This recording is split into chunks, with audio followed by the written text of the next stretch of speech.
start with a question, which would be, why was it okay for Democrats to fund ICE under Biden and Obama, but now it's a problem under Trump? That's a great question. It's because ICE can't stop shooting and killing Americans in the streets. They did it to Renee Good. They did it to Alex Pre. Guys, we are living in an era where tragedy is a currency and government failure is a calculated strategy. While the average American is watching the national debt scream past that $20 trillion mark we've been tracking, and the price at the gas pump hits a staggering $7, the political class isn't looking for solutions, they're looking for leverage. Today, we're dissecting a fiery spar between Brian Tyler Cohen and former White House aide Caroline Sunshine. On the surface, it's a debate over a DHS funding bill, but underneath, it's a masterclass in what I call the hierarchy of empathy. We're going to see exactly how the law and order narrative collapses when it's time to pay TSA workers, and why the same people who fought against masks for public health are now fighting for the right of federal agents to hide their faces on our streets. On this channel, we don't just react to the headlines. We perform a geopolitical autopsy on the mechanics of the betrayal. That is the mission here at Floor Leader Insider. We follow the receipts that the mainstream media is too afraid to touch. Before we dive into this dismantling of the establishment script, make sure you hit that subscribe button and join the inner circle. You're going to want to be here when the rest of the bill comes due. Let's roll the tape. What is going on? Why can't the government come to a deal and get this thing done? Well, I think it's pretty clear that Donald Trump wants to leverage Americans' pain so that he can try and exploit that so that he can pass a voter suppression bill. I mean, at the end of the day, we know that there were a ton of different options to actually get this thing done, to get TSA funded. The Democrats put forward 9 standalone bills to fund TSA. Donald Trump rejected them. Senator Kennedy, a Republican senator, admitted that Donald Trump rejected it. And so he wanted the pain because for him, that pain is a tool. It is a way for him to avail himself of whatever he can to get what he needs, which is a voter suppression bill, and he would use Americans' pain to get there. There's a lot for you to unpack there.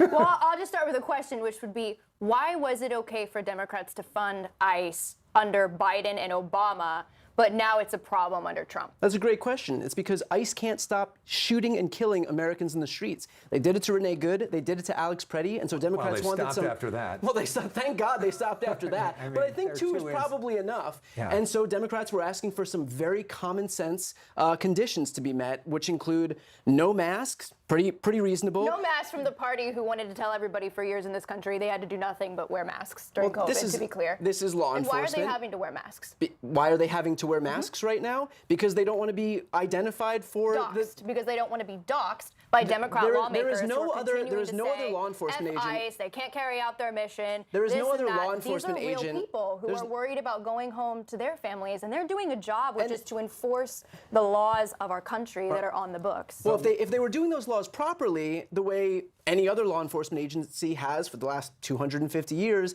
they wouldn't need to cover their faces, but they're not. They're killing people on the streets, and we've seen numerous instances of that. I'm glad you bring up killing people on the streets. So what would you say to the family of Sheridan Gorman, who was killed last week by an illegal immigrant who entered our country in 2023 and had a detainer out and an arrest warrant that wasn't fulfilled?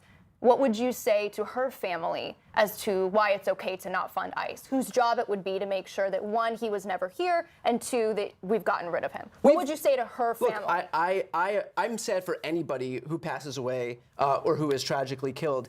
We have had ICE, and we've had immigration enforcement in this country for years and years and years, and they've managed to do it without slaughtering people in the streets. And so I think that if we don't have an agency, you're going to tell her family? If we don't have an agency, you're going to look in the eyes of her grieving parents. But Caroline, which of the demands, the idea of the no masks, the warrant, what is your problem with? Let's start with the masks. I mean, why should police don't wear masks?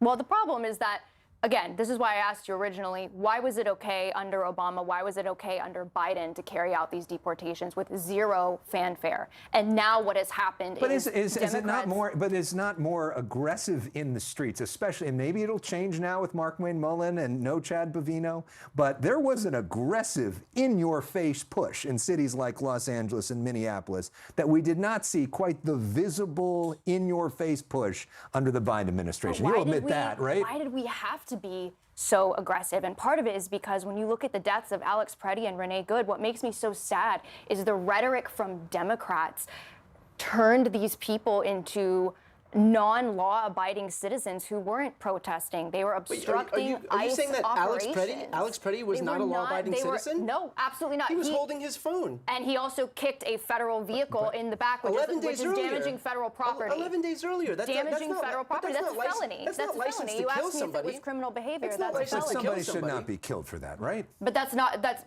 of course not. Yeah. But he was obstructing law enforcement operations because he and Renee Good existed in this ecosystem that told them this is a virtuous thing to show up and obstruct basic law enforcement operations, where all ICE is doing is enforcing the current laws that are on the books, 3 U.S. Code 1825. If you don't like the laws that are on the books, change them, but that would require winning elections, which Democrats didn't do. You can't now obstruct the enforcement of the laws that are on the books. That's overthrowing democracy. That's undermining the will of the American people. We've got this weird situation now where ICE actually is funded for a long time because of the big, beautiful bill. But what's not being funded is TSA, right?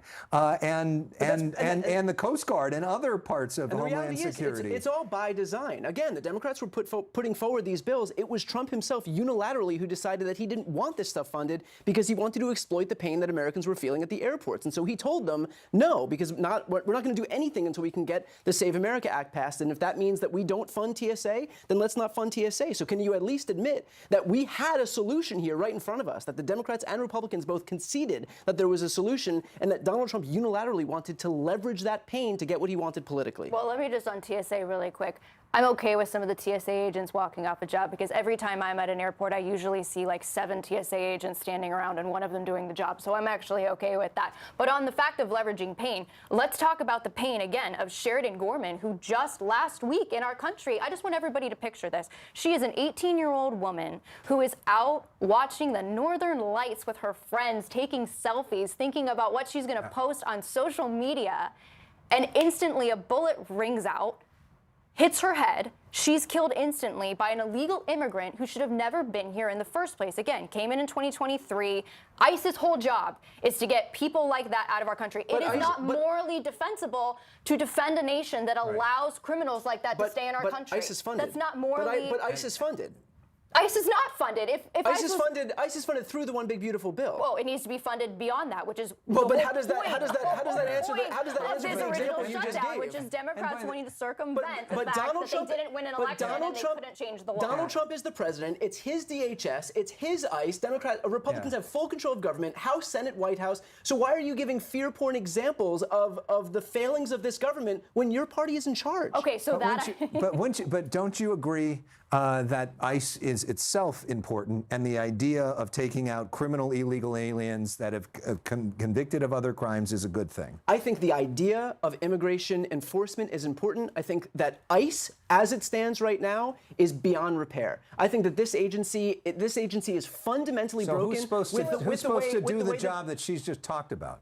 Who's supposed to save Sheridan Gorman? I think that it's a good thing that we allowed her killer to stay in our country. It's a good thing that she's dead. You want to talk about exploiting pain? At a bare it's a minimum, good thing that she's dead. At a bare minimum, yes or no? At a bare minimum, she would not be dead. Let's go one at a time. At a bare minimum, they need these conditions put in place, which include having insignia or being able to identify yourself, not wearing masks, having warrants signed by judges, and no ICE at the polls come November. I think those are all pretty reasonable conditions. And what about the pain of Sheridan Gorman's family? Again, I answered that question. It's tragic when anybody gets killed. And just want to follow up on something you said.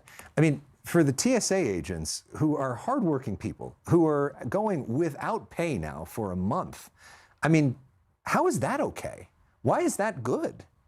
I mean, I know you just sort of like laughed at that some of them are standing around, but these are people who have jobs, who are dependent on this money, and they're going to work every day and not getting paid.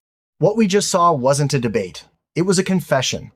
When Caroline Sunshine tells you she's okay with American workers losing their paychecks because she thinks they stand around too much, she's telling you exactly how much the working class matters to the current establishment. But the most revealing part of that exchange wasn't the money, it was the masks. Think about the irony. This is a movement that spent years telling you that a paper mask for public health was tyranny. Yet, they are now arguing that federal agents armed with the power of the state should be allowed to hide their faces while operating in American streets. Accountability is not doxing. If a police officer has a badge and a soldier has a name tape, why does an ICE agent need a mask? The answer is simple. Anonymity is the first step toward unaccountability. And then there's the tragedy of Sheridan Gorman. It is a horrific loss that deserves justice. But as Brian Tyler Cohen pointed out, when you use her death to justify a system, while simultaneously dismissing the state-sanctioned deaths of citizens like Alex Prey and Renee Good as criminal behavior for kicking a taillight, you aren't fighting for justice. You are weaponizing grief. If the government holds the House, the Senate, and the White House, and the system is still broken, they aren't failing to fix it, they are choosing not to. They need the crisis to justify the SAVE Act. They need the pain to keep the leverage. At Floor Leader Insider, we don't care about the labels. We care about the receipts. And right now, the American people are being handed a $20 trillion bill for a show they never asked to watch. Hit that subscribe button if you're ready to stop being a prop in their script. Drop a comment below. Is a masked federal agent a protector or a red flag? I'll see you in the next breakdown.